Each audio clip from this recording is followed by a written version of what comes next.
All right, so now we move on to our last section of Chapter 8, 8C, which is all about population. So here the focus is real population growth. So perhaps the most important application of exponential growth concerns human population. From the time of the earliest humans until about 10,000 years ago, human population probably never exceeded 10 million. The advent of agriculture brought about a more rapid population growth. Human population is estimated to have reached 250 million by CE 1, and it continued growing slowly to about 500 million by 1650.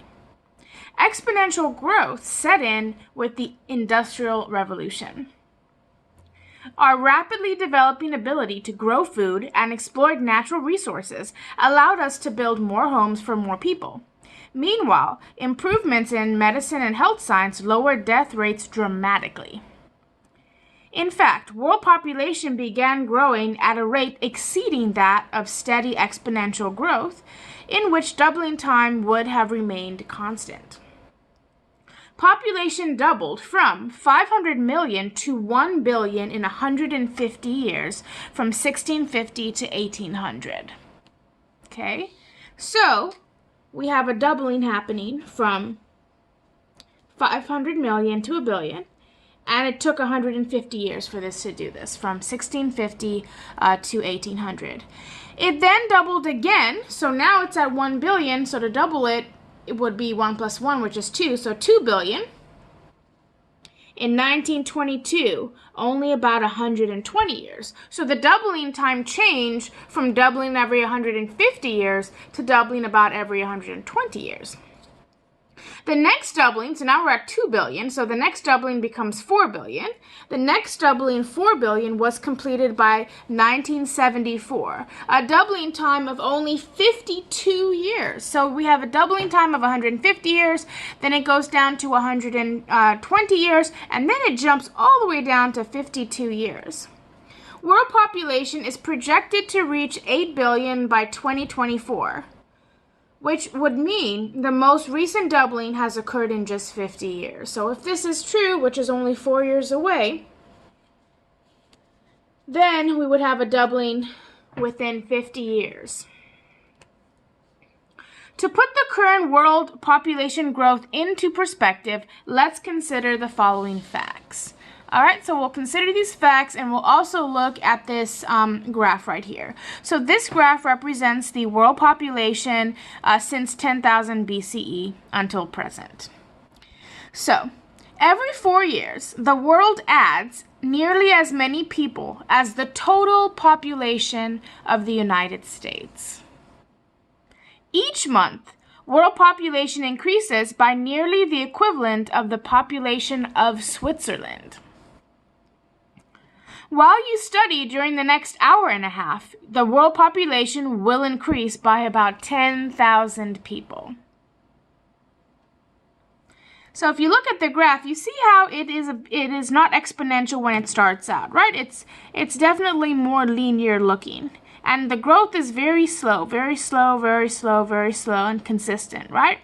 And then you have it just take off, like shoot directly up.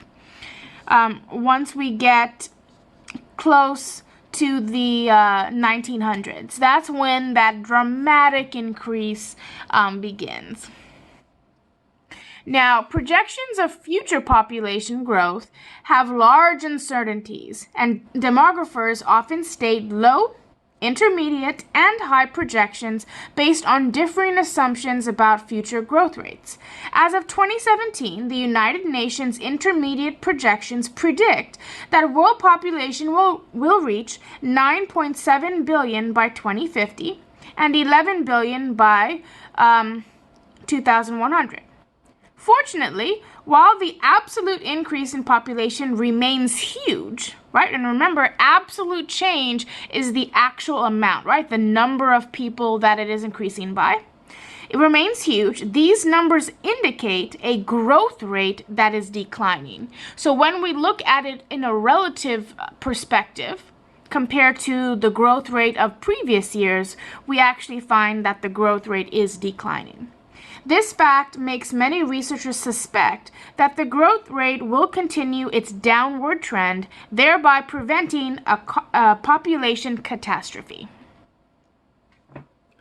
All right, so let's look at this discussion question. So it says in 2013, the population was about 7.1 billion people. Do you think population will continue to grow?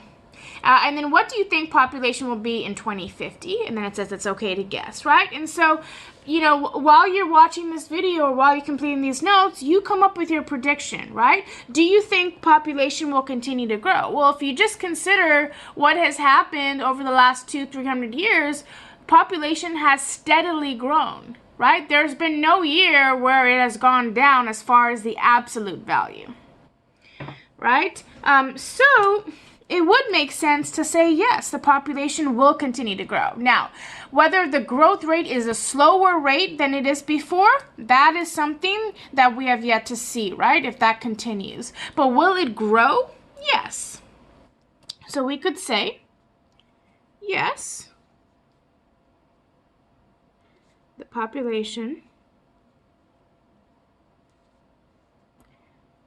will continue to grow according to the exponential growth function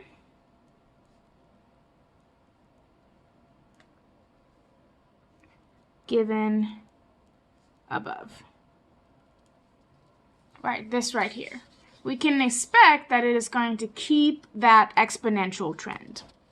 What do you think the population will be in 2050?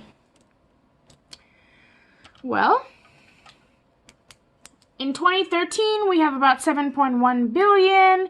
So you're talking about 37 years.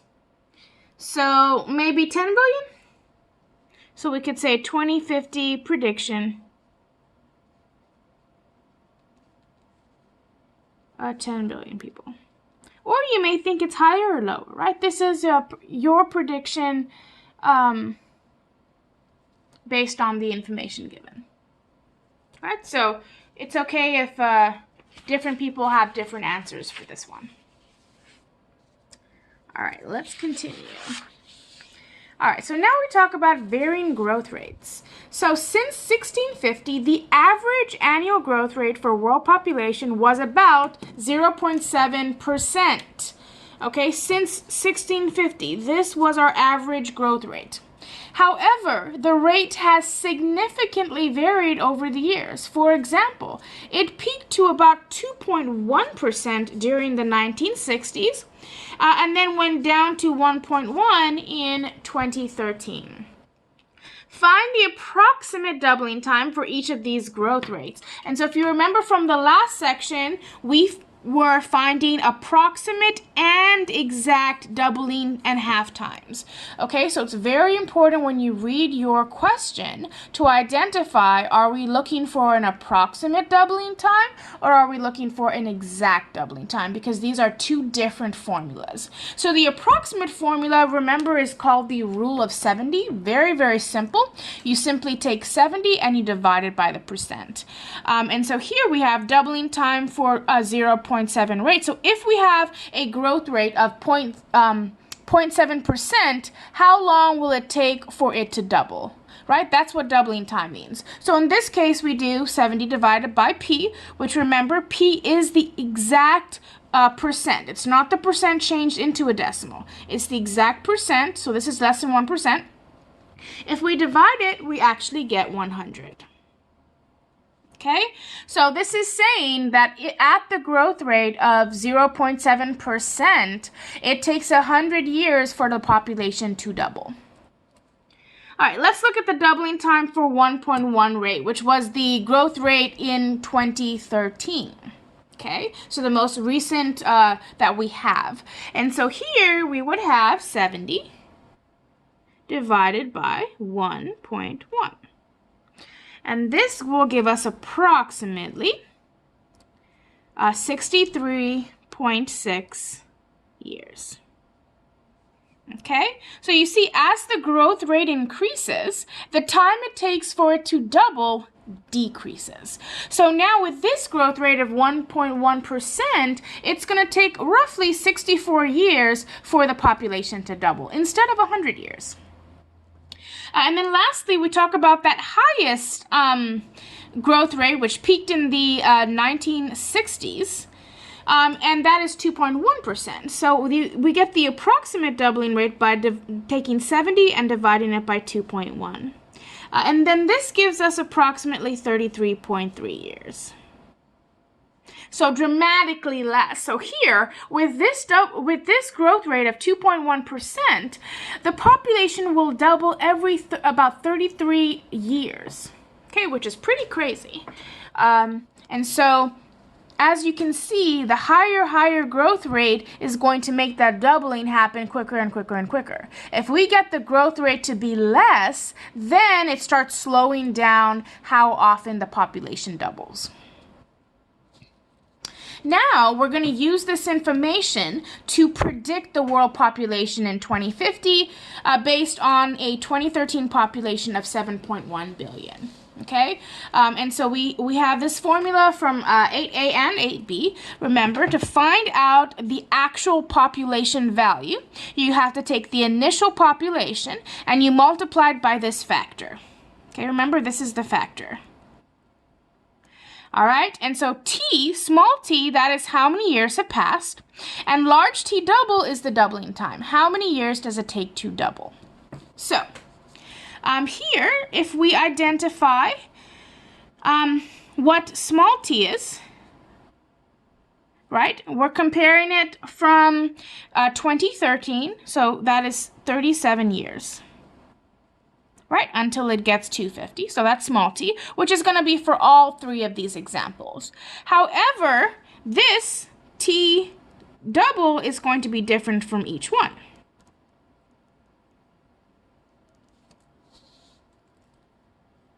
Because each of these have a different doubling time based on the rate. So if we start off with the 0.7 rate, our t double is 100.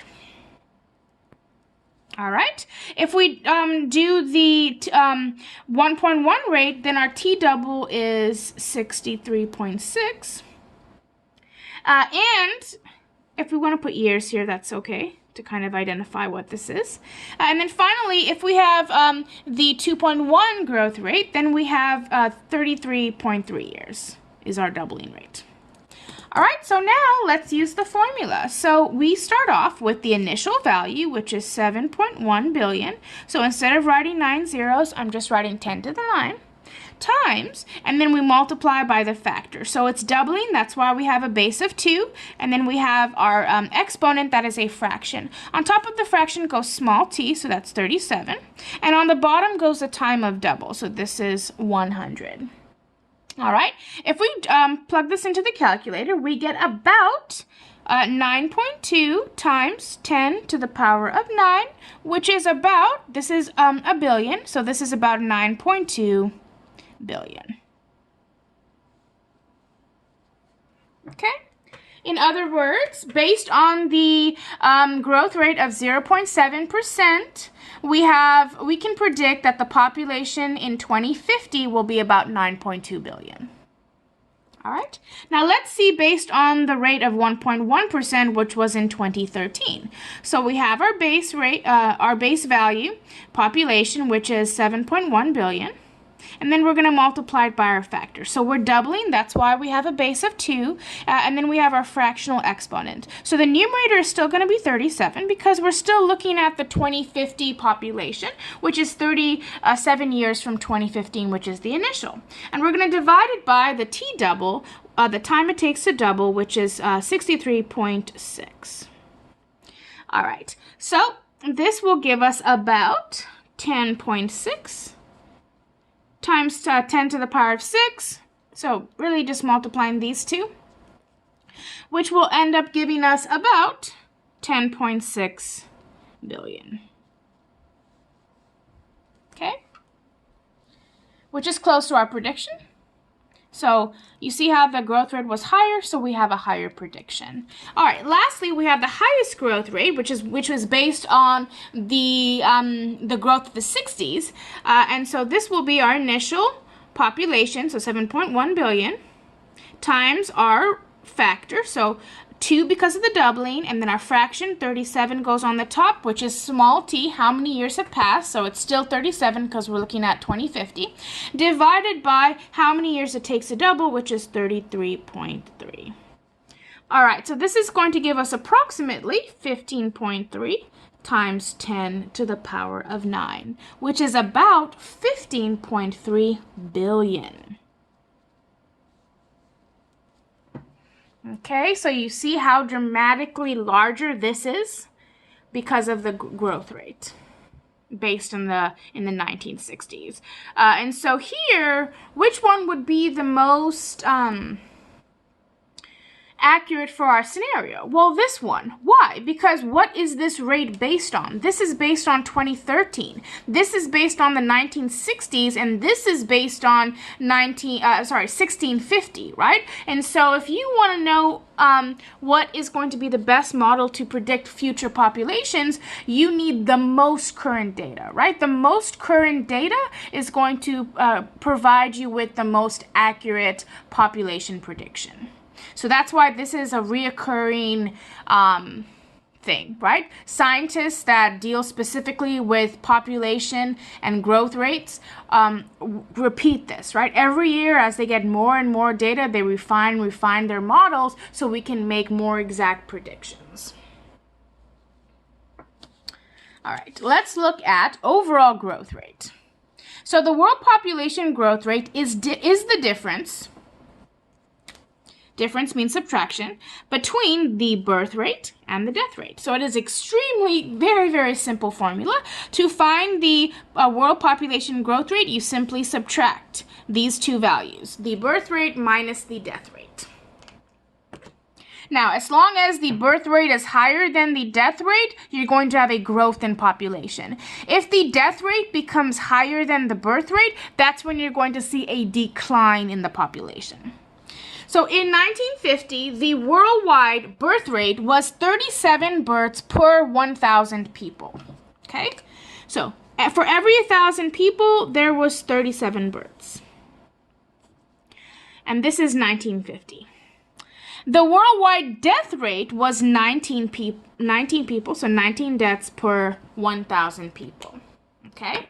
Now, by 1975, so 25 years later, birth rate had fallen to 28 births per 1,000, and the death rate was 11 deaths per 1,000. Contrast the overall population growth rates in 1950 and 1975. All right, so here we want to know the population growth rate.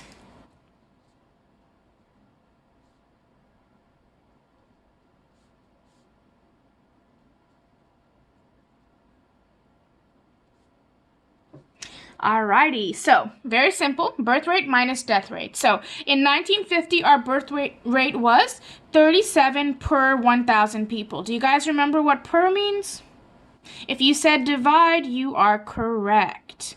Per means divide, which means 37 divided by 1,000 minus 19 deaths, again, per 1,000. So 19 divided by 1,000. Now, when we subtract fractions, we need a common denominator. Well, the lucky thing for us is we already have a common denominator, which means we can simply just subtract the numerators. So 37 minus 19 is 18. So now we have 18 over 1,000. Okay? So if we want to change this into a decimal, that becomes 0.018, or move the decimal twice, 1.8%. Okay?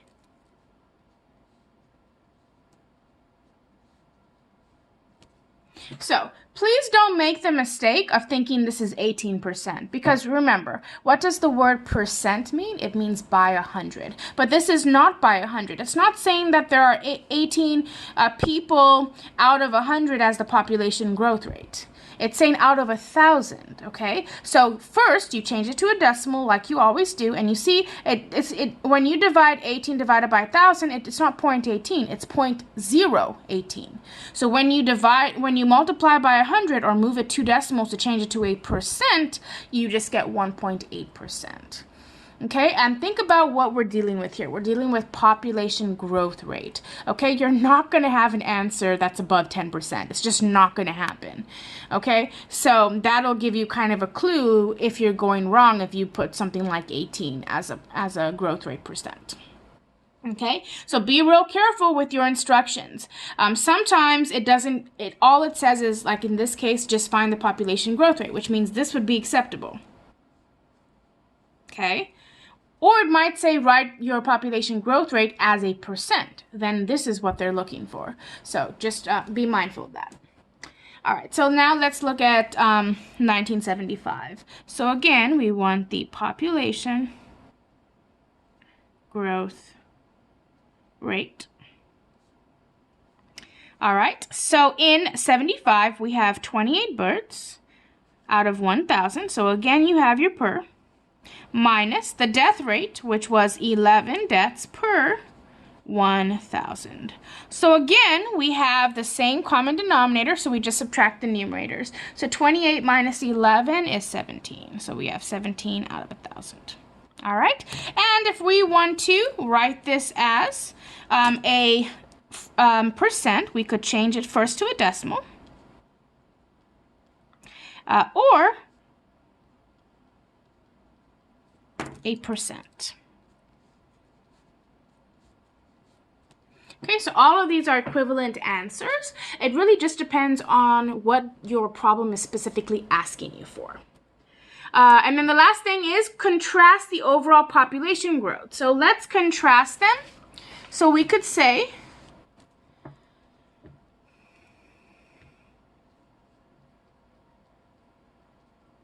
despite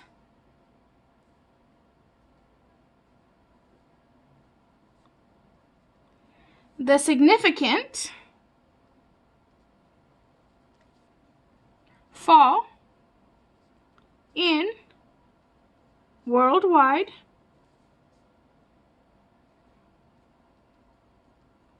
birth rate during this 25-year period,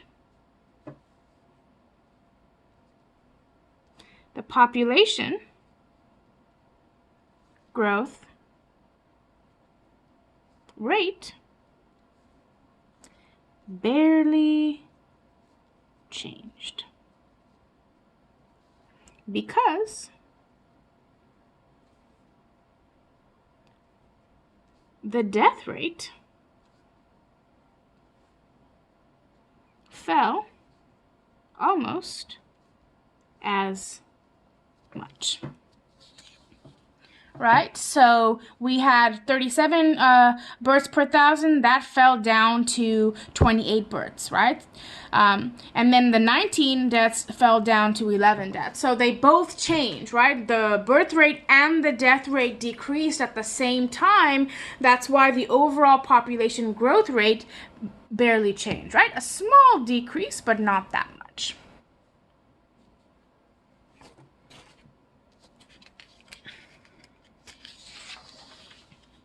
All right.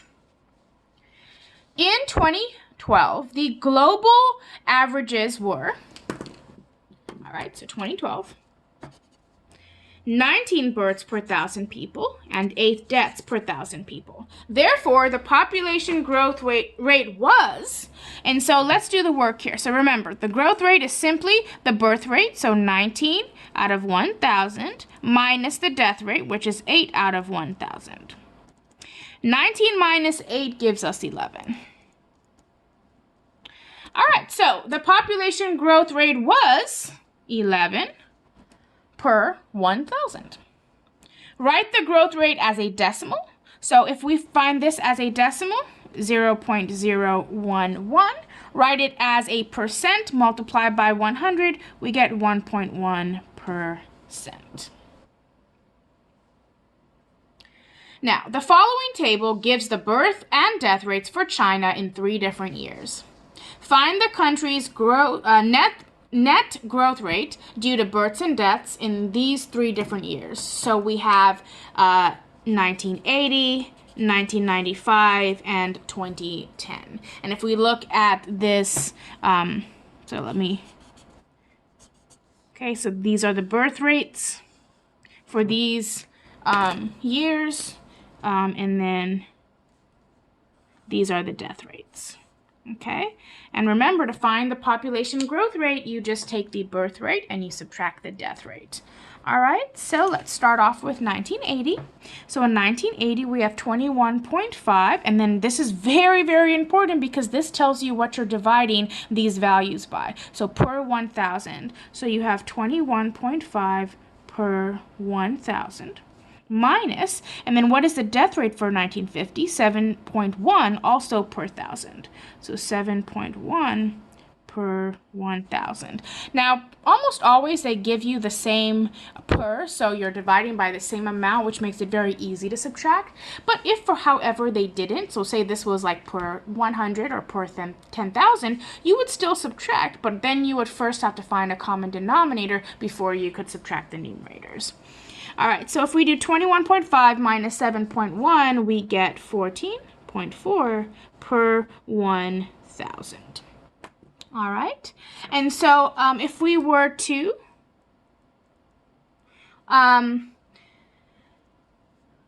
write this as a percent, right, we would change it to a decimal first.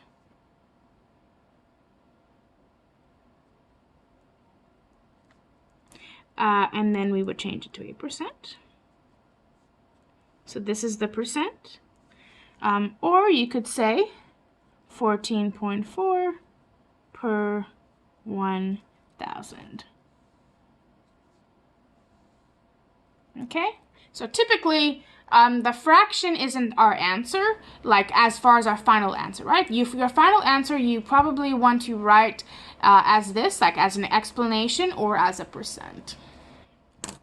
All right, let's see 1995. So in 1995, we had 18.7 births per 1,000 people, minus the death rate, which was 7.0, divided by 1,000. So if we subtract this now, we end up with 11.7 divided by 1,000. All right, so if we were to change this up into a decimal, we would get 0.117, which will give us 1.17%. Or we could say 11.7 per 1,000. This is our population rate in 1995 in China. All right, last one, 2010. So in 2010, we have a birth rate of 11.9 per 1,000, so a dramatic drop, minus a death rate of 7.5, so the death rate increased a bit per 1,000. So 11.9 minus 7.5 gives us 4.4 per 1,000. So if we want to write this as a percent, change it to a decimal first.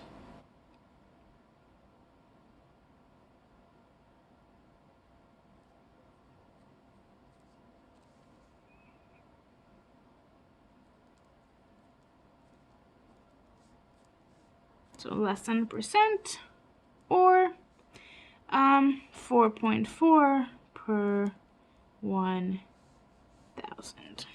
Okay, so here we have an extremely decreased growth rate in 2010.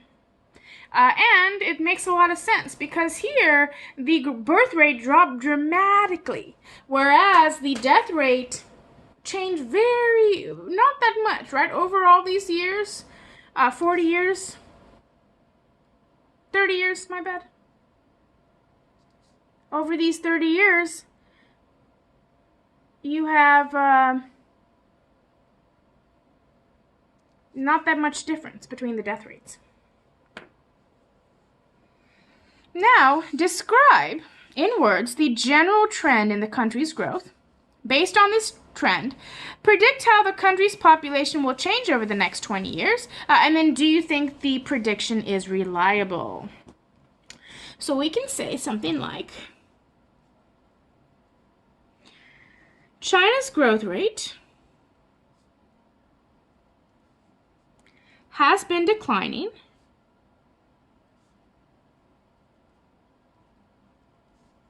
since 1980 because the birth rate has fallen significantly from 1980 to 2010. Based on this trend, the birth rates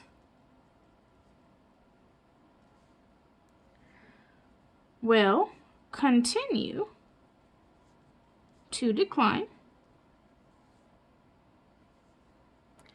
as the death rates stay about the same. Therefore, the overall population growth rate will decline.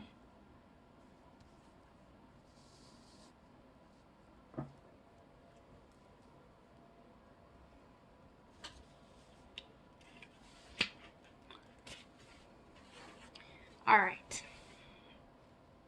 Now we talk about something called carrying capacity.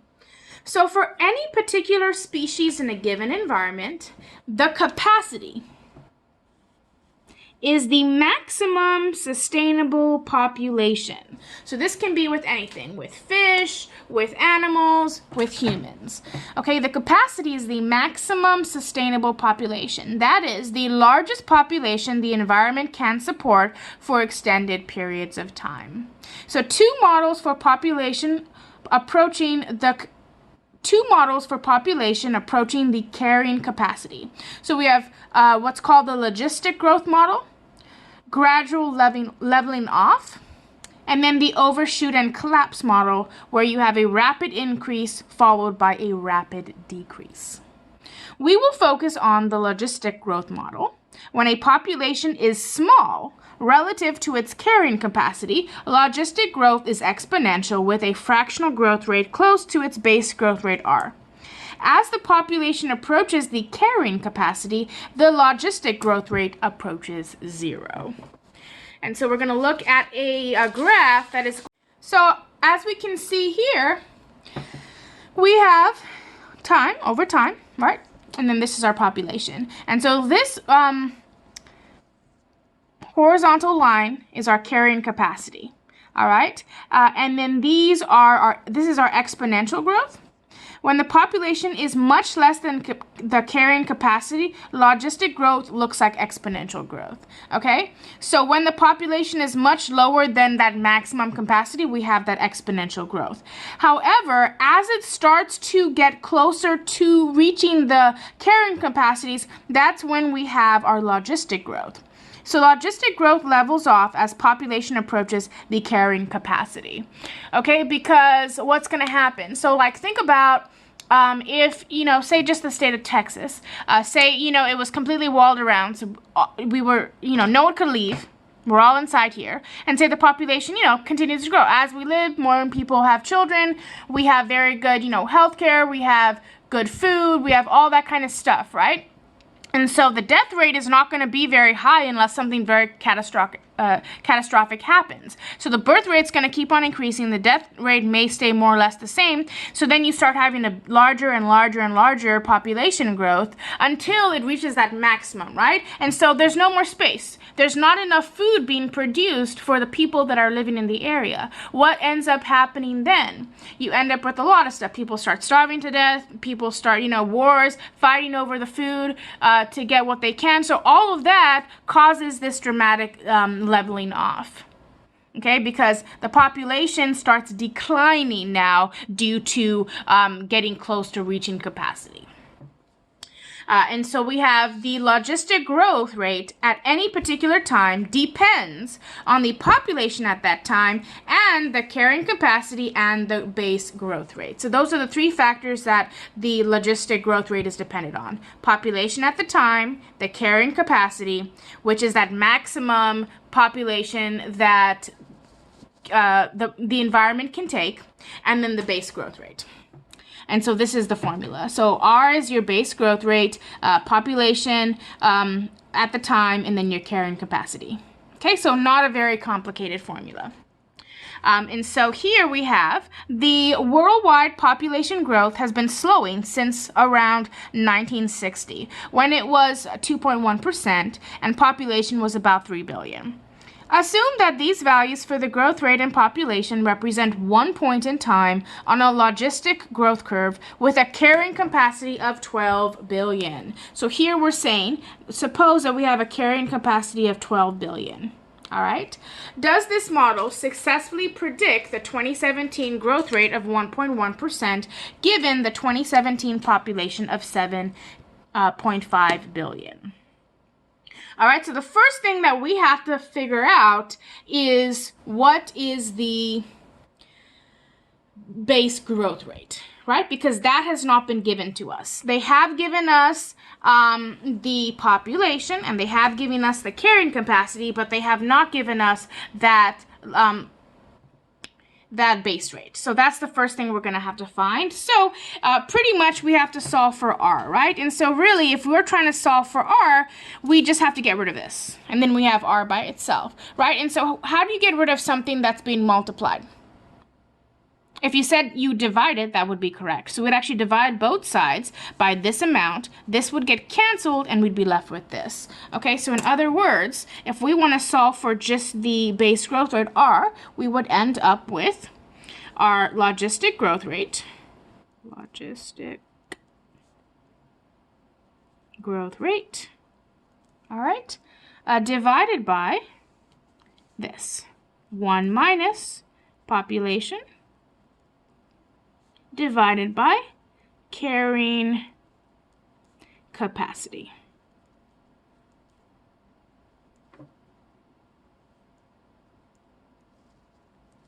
All right, so let's apply that here. So the first step 1, is to find R, right? All right, so we are going to have R equals, and so here we are dealing with 1960, right? So here we're going to have the logistic growth rate, and this is 1960, divided by 1 minus, and then this will be the population, 1960. And the carrying capacity.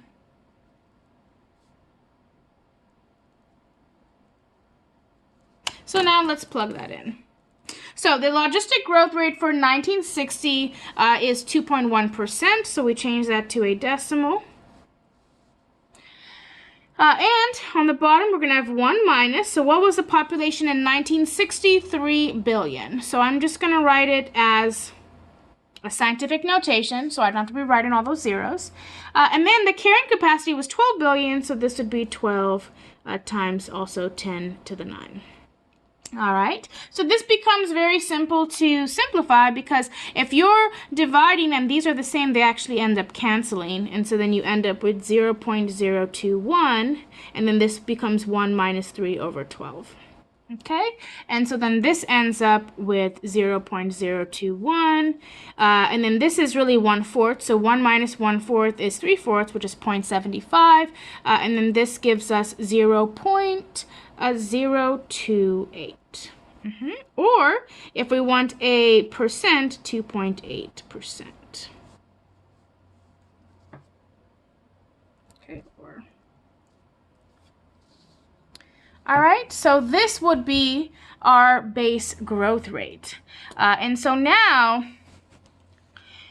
we can use this value of the base growth rate, R, which is the 2.8%, to predict the growth rate for the 2017 population of about 7.5 billion. Okay, so now we have our second step. All right, and so we have 2017 growth rate. Alrighty, so now we have RR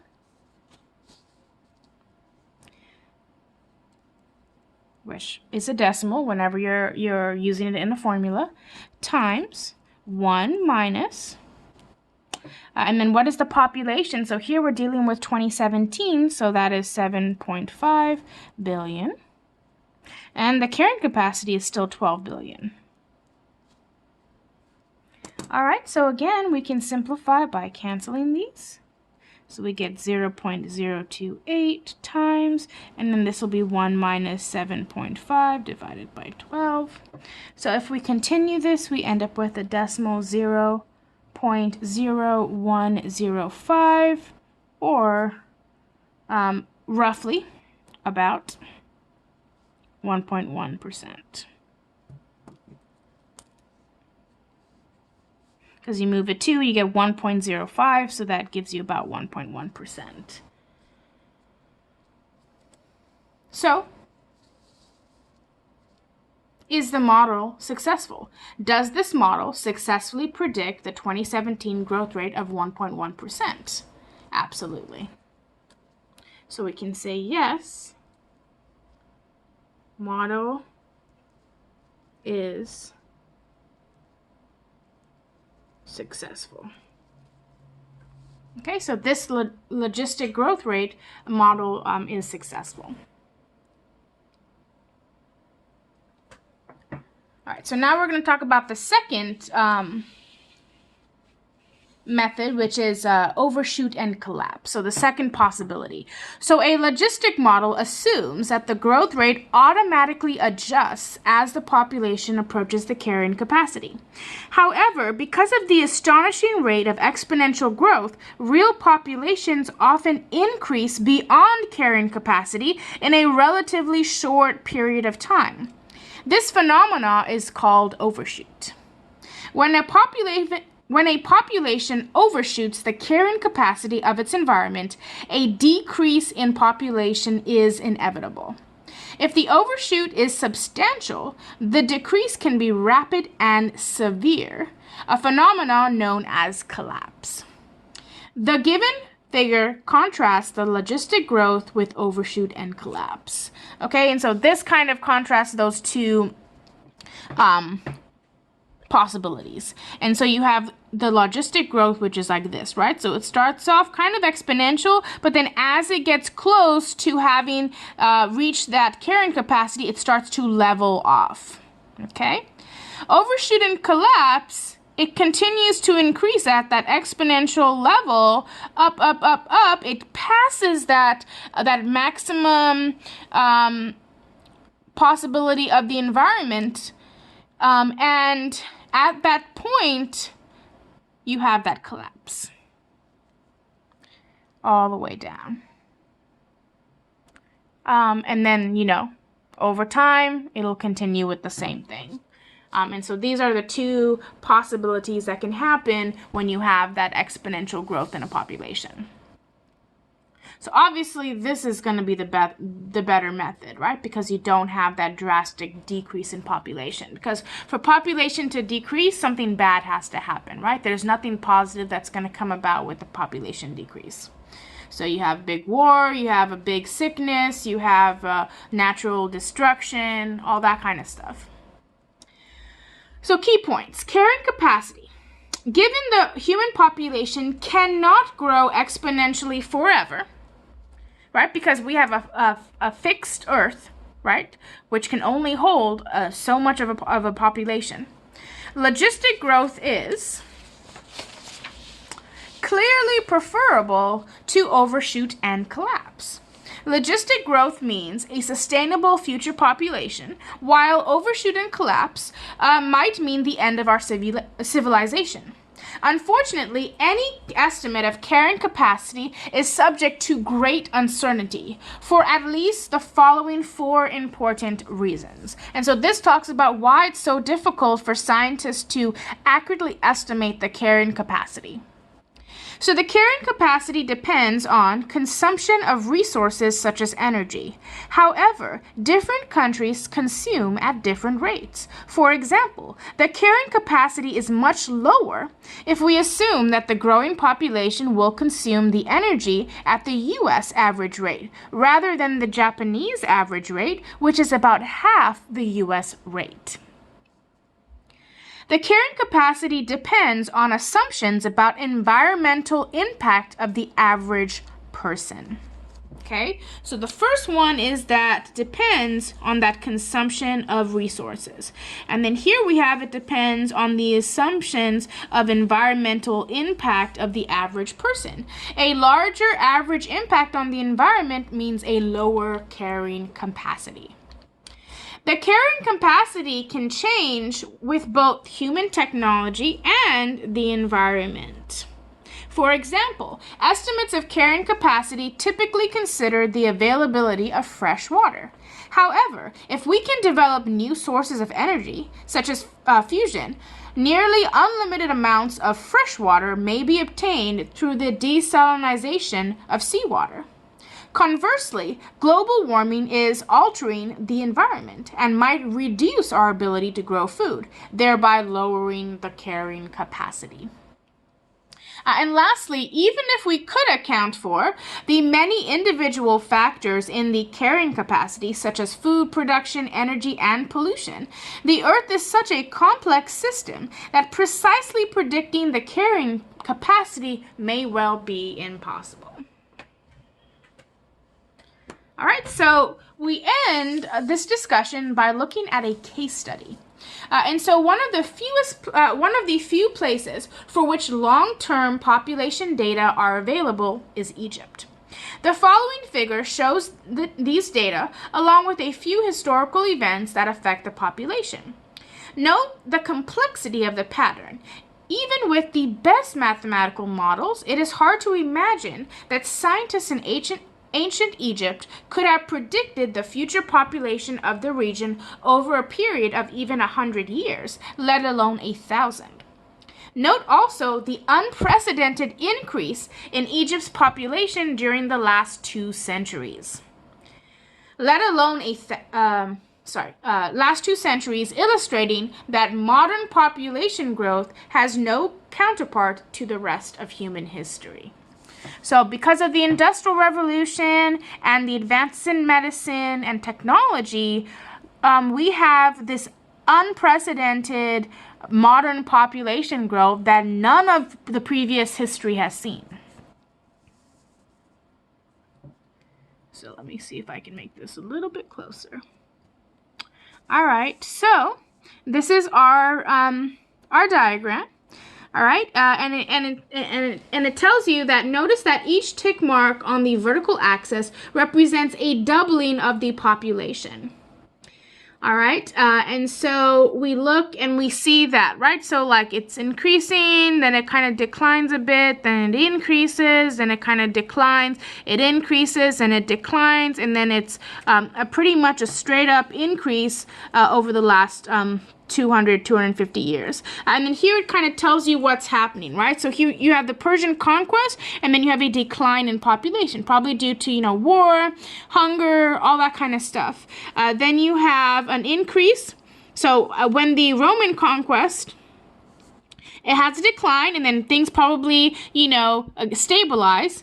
population, people start living their regular lives, population starts growing again. Now we have a pandemic, we have the Arab conquest, all of that drops the population back down. Then the plague is gone. So now we have a chance to have a population grow again. Bam. Plague returns. Look what happens. We have the plague, a decrease in population. Black Death of Europe, which actually historians say killed 25% of the world population, the bubonic or black plague. And that decreases all the way down, just keeps on, a bunch of things just, keep on happening to cause more deaths than births. So that's why you have that declining population. And then after this point, nothing major happens, right? No major wars, no major diseases, no major issues that are going to stop that population from growing. And so we start to see that very high population growth. So in summary, this example offers an important lesson about mathematical models. They are useful for gaining insight into the processes being modeled. However, mathematical models can be used to predict future changes only when the processes are relatively simple. For example, it is easy to use mathematical modeling to predict the path of a spaceship because the law of gravity is relatively simple. But the growth of human population is such a complex phenomenon that we have little hope of ever being able to predict it reliably or accurately.